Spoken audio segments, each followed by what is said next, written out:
মানুষ পারে না এমন কোনো কাজ নেই। যে কোনো কাজ করতে গেলে দরকার ধৈর্য, ইচ্ছাশক্তি এবং সাহসের। হ্যালো ভিউয়ার্স, আসসালামু আলাইকুম। কেমন আছেন আপনারা সবাই? আমার বাসায় হচ্ছে আমার ছোট ননদ ছেলেমেয়েরা সহ বেড়াইতে আসছে। তো ভাবলাম যে আজকে একটু দুধ পিঠা বানিয়ে খাবো। তো এর আগেও আমি বানিয়েছি, অবশ্য ব্লান্ডারে হচ্ছে চালটা কিছুক্ষণ ভিজিয়ে রেখে আমি ব্লেন্ড করে নিয়েছি। তার সঙ্গে হচ্ছে একটু ভাতও দিয়েছি। এতে কিন্তু পিঠাটা খেতে অনেক সুন্দর নরম হয়। তো আমি মাটির চুলায় কিন্তু বানিয়েছি, কখনো আমি ইন্ডাকশনে বানাইনি। আজকে ফার্স্ট টাইম আমি ইন্ডাকশনে বানাইলাম। অসাধারণ হয়েছে পিঠাগুলো। তো যাই হোক, রেসিপিটা ছিল আমার ছোট ননদের। ও বলতেছে ইন্ডাকশনে হচ্ছে বানানো যাবে, তবে এর উপর দিয়ে হচ্ছে একটু করে পানির ছিটা দিতে হবে। তাই তো এভাবে অনেক সুন্দর হয়েছে। এই যে দেখেন, একেবারে নরম তুলতুলে, আর ভাত দেওয়ার ফলেই কিন্তু নরম হয়েছে। শুধুমাত্র আটা হলে হয়তো বা শক্ত হতো। তো যাই হোক, এই দিক দিয়ে হচ্ছে আমি তো সব ব্লেন্ডার করে নিয়েছি। ব্লেন্ডার করে নিয়ে ওখানে হচ্ছে একটু লবণ দিয়েছি। আর একটু একটু করে হচ্ছে আমি আমার ছোট ননদ সহ ভাজতেছিলাম। আর বাচ্চারা তো ওয়েট করতেছিল খাওয়ার জন্য। ওরা তো আর দেরি করতেই চাচ্ছিল না। তো আমি এভাবে একটু মরিচ ভর্তা করে দিলাম। লবণ, মরিচ, সরিষার তেল, সঙ্গে হচ্ছে ২টা বিলাতি ধনিয়ার পাতাও দিয়ে দিলাম। অনেক সুন্দর লেগেছিল খেতে।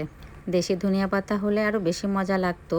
তো যাই হোক, ছিল না, বাসায় আমার গাছ ছিল, সেই গাছ থেকে ছিঁড়ে নিয়ে এসে ঝটপট এটাই বানিয়ে দিলাম বাচ্চাদেরকে। তো আমিও তো গরম গরম পিঠা অনেক মজা করে খেয়েছি, তার সঙ্গে বাচ্চারাও তো টানাটানি শুরু করে দিয়েছিল। তরকারির ঝাল ওরা খেতে পারে না, বাট দেখেন কি সুন্দর করে আমার ছোট ননদের ছেলে, আমার মেয়ে অনেক মজা করে খেয়েছে। তার সঙ্গে আমি আমার ছোট ননদ, আমার শাশুড়ি আম্মাও খেয়ে নিলাম।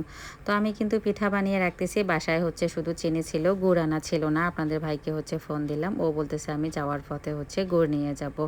তো যাই হোক, ওর জন্য ওয়েট করতেছিলাম। ততক্ষণ পর্যন্ত হচ্ছে আমি কিন্তু সবগুলো পিঠা ভাজিনি। এর মাঝখানে হচ্ছে আমরা আবার ভাত খেয়ে নিয়েছি রাতের বেলা। তারপর হচ্ছে রাত 11টার দিক, তখন কিন্তু আমি পিঠাগুলো ভাজতে শুরু করেছি। আর এত রাত্রে হচ্ছে আমি আমার ছোট ননদ সহ কিন্তু দেখেন কতগুলো পিঠা বানিয়ে ফেললাম। আর এখন হচ্ছে এই তো দুধগুলো জাল করে রেখে দিয়েছিলাম সন্ধ্যার দিকে। এরপরে আবার একটু দুধ গরম করে নিলাম। দুধগুলোর মধ্যে দিয়েছি ছোট এলাচ, বড় এলাচ আর সামান্য পরিমাণে একটু লবণ। এরপর গুড়গুলো কেটে হচ্ছে এই তো গরম করে নিয়েছি পানি দিয়ে, মানে গুড়টা হচ্ছে একটু গলিয়ে নিয়েছি। এখন ছাঁকনির সাহায্যে হচ্ছে আমি কিন্তু দুধের মধ্যে দিচ্ছি। আর দুধ আর এই গুড়টা কিন্তু দুটোই হচ্ছে ফ্যানের মধ্যে ঠান্ডা করে নিয়েছি আগে।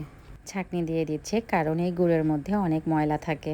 এই পিঠাগুলো ভাজতে কিন্তু অনেক সময় লেগেছে। আর এখন আমার ছেলে হেল্প করতেছে, দাঁড়িয়ে থেকে থেকে ভাজতে হচ্ছিল। কিছু সময় ধরে আমার ছোট ননদ ভেজেছে, আবার কিছু সময় ধরে আমি ভেজেছি। আমি ভাবতাম মাটির চুলা ছাড়া হয়তো বা ইন্ডাকশনে বা গ্যাসের চুলায় তত বেশি ভালো হয় না, কিন্তু যাদের হচ্ছে মাটির চুলা নাই তারা অবশ্যই এইভাবে করে খেতে পারবেন। সারা রাত পিঠাগুলো দিয়ে ভেজে রেখে পরের দিন সকালবেলা আমরা খাচ্ছিলাম। দুধ পিঠা বানানোর পুরো রেসিপিটা আপনাদের কাছে কেমন লাগলো কমেন্টসে জানাবেন। ভালো লেগে থাকলে ফলো দিবেন।